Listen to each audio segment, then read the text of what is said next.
Ho ho ho! No, this is not a Christmas related video, but I am laughing in a mocking tone. And the reason I'm laughing in a mocking tone is because it's not the greatest news I have in the world for you if you're an enthusiastic driver. In fact, it's quite alarming because there's a new speed cop in town and it's a robo-cop. And all I can say is that you need to be afraid, very afraid.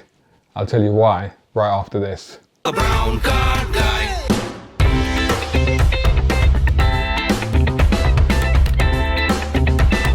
Brown car guy. Right, so check this thing out. This is the Vector SR. And this is a new speed camera, and it's a completely new speed camera, and it's already out there. It's already out there. And the crazy thing about this speed camera, for example, the ones that we have, the Gatsos type cameras that we've known for so many decades now, I should say. Although I remember when they were first introduced, but anyway, that's a different story. But the Gatso cameras, or those kind of cameras, they're unidirectional, right? So they basically they point in one direction. So you know that if the camera is facing that way, then as you go past it, it will catch you. Or there are the front-facing cameras, which are also quite clear, and if you go towards it, it will catch you. But it will only do on one side of the road. It won't do both sides of the roads.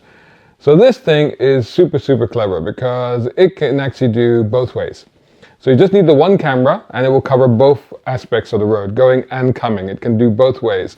And you're thinking, well, what about how does it calibrate? Because you've got calibration lines and stuff like that. It doesn't need any of those.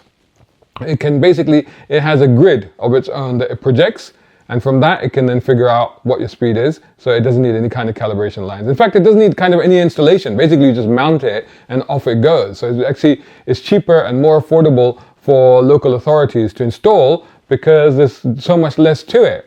But this thing, not only does it take pictures, and by the way, you won't know if it's had you. You know, because like at the moment, you know, if you go past and you get flash and like, oh God, you won't know because this thing doesn't need to flash. It doesn't need to flash. In fact, it can work in night or day in all weather conditions because it uses basically infrared technology. So what do we got here? And in addition to that, it can also act as a red light camera, and because it doesn't just take pictures, it takes video. So that video can be reviewed, or the pictures can, it's pretty, you know, this is digital. This is a digital era, and it's also, you don't need to feed film into it. So there's no times when maybe the camera doesn't have film in it and you'll be fine. No, it doesn't need film, it's digital, right?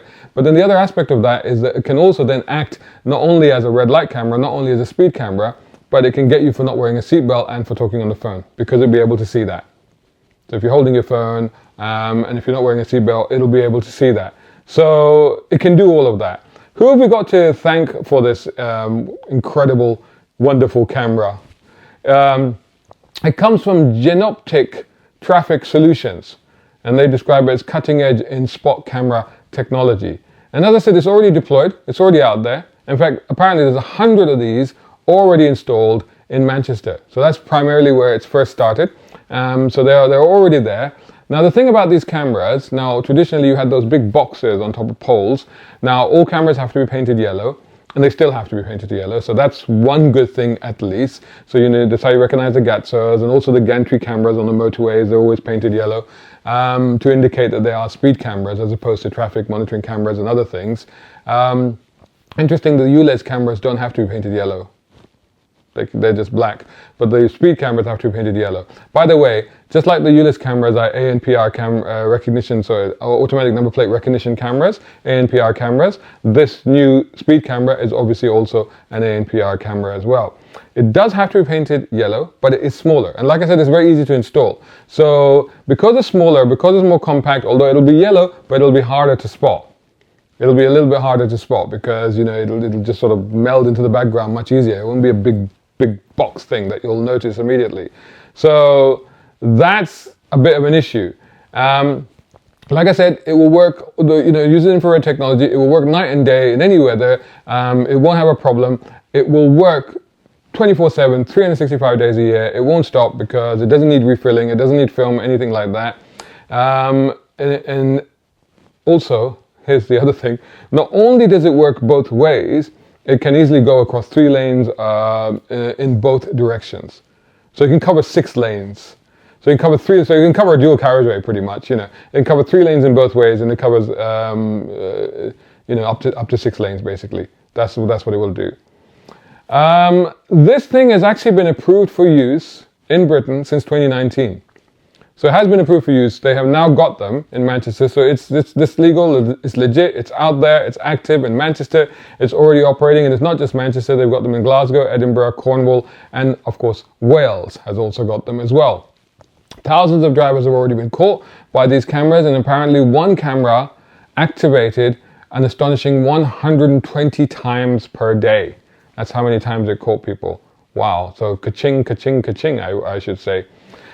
So this is the news. I thought I'd let you about this camera. It's out there. Be aware of it. Of course, I'm not condoning or encouraging speeding in any form whatsoever. But I will just say this. One of the things that I've always found as a driver is to be very, very aware of what is going on around you, to create this roadmap of observation and to create this sort of moving 360-degree image in your head at all times, so you've got a pretty good idea of what's going on. And the way that you do that is for maximum observation. That's that you're constantly looking around, you're constantly taking things in, you're constantly using the mirrors, you're using your peripheral vision, you're trying to take in as much information as possible to build up that rolling picture, to understand what's going on. And this is what focusing on your driving is all about.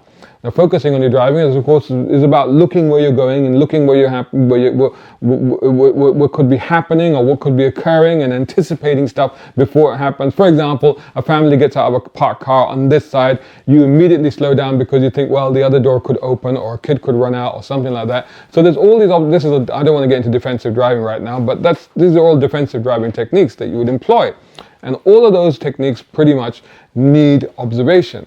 Now, the thing that gets me about this sort of stuff is that how much of your attention is taken away by these draconian measures. We've already found that here in London, because we've got the 20 miles per hour limits now, which, 30 miles per hour feels natural. And I don't know, maybe because I've always driven at 30 in cities, it just feels natural. So it's almost instinctual. You almost don't need to look down at the speedometer because you know that you're doing well within 30 or whatever. So that's not a problem. But when they drop it to 20, all of a sudden you're focusing so hard, especially with stories of people having been caught on camera, being snapped and being fined and prosecuted for doing, 24. So that's your typical 10% 1 plus 1 margin. So 24, 25, and a 20, if you're doing over 24, you could be snapped. I mean, that's just ridiculous. 4 miles per hour over. I mean, that's nothing on a car. I mean, that's just like, you could be argued that you might want to just accelerate a little bit to just help yourself get out of a junction or something like that, or just get past somebody, and you're doing 24 and snap, you're done. So the amount of observation now that you all of a sudden need, on monitoring your speed, which, like I said, I'm not saying that people shouldn't monitor their speed, they should, but it was more of an instinctual thing before, so you pretty much knew that you were doing a good speed and not over the speed, you would know that. But now with these 20 mile per hour limits, it's like, it's really, really hard to know whether or not you're within the 20 miles per hour, and it's very hard to stay within that 20 miles per hour, particularly, at low traffic times when the roads are a bit quieter and at night and stuff like that. So you have to monitor your traffic, so you're focusing so hard on that. And B, now with these cameras, and now that they made them even harder to spot, even though they're yellow, but because they're smaller and they can dissipate into the background easier, then you're constantly looking out for the cameras as well. So between the speed and the camera spotting, are you even focusing on what is going on the road? Do you see what I mean? And it's like, to me, I think, there's a point at which, there's a tip-over point at which all of these things that are, of course, they're designed to make roads safer, and they say this is part of, what do they call it? There's a term that they have, vision. Anyway, there's a something. Oh, here we go. It's the Vision Zero. The Vision Zero thing is basically an ambition to basically cut down road traffic injuries altogether. An ambitious goal to eliminate all road traffic fatalities and serious injuries, which is commendable and it's great. Although I would argue that cars getting better constructed, safer crash safety, better safety cells, and just being better on brakes, better on the driver ADAS systems, I would argue that those things are improving that anyway. But in addition to that, anything that we can do to improve that is obviously a good thing. But I just feel like there's a tipping point at which, you oversaturate this and you've gone too far in the wrong direction. And all of a sudden you're now not focusing on your driving anymore. You're just focusing on not getting caught. And I don't think that that's necessarily a good thing. I'd love to hear your thoughts in the comments below, and I'll catch you all in the next video. Brown car guy. Hope you enjoyed that video. If you did, please hit the like button and share this video as well if you can. And while you're at it, check out these guys who also sponsor my content. I am deeply grateful to them because it helps me to buy new equipment, put fuel in the cars, and yes, buy a cup of coffee. You can do the same. Just go here or right here on YouTube. Just hit these 3 little dots down here and click on thanks. Make sure you're signed in first. My content is free, but this is how you can help me keep it that way. I may even send you a gift. Oh, by the way, watch this next.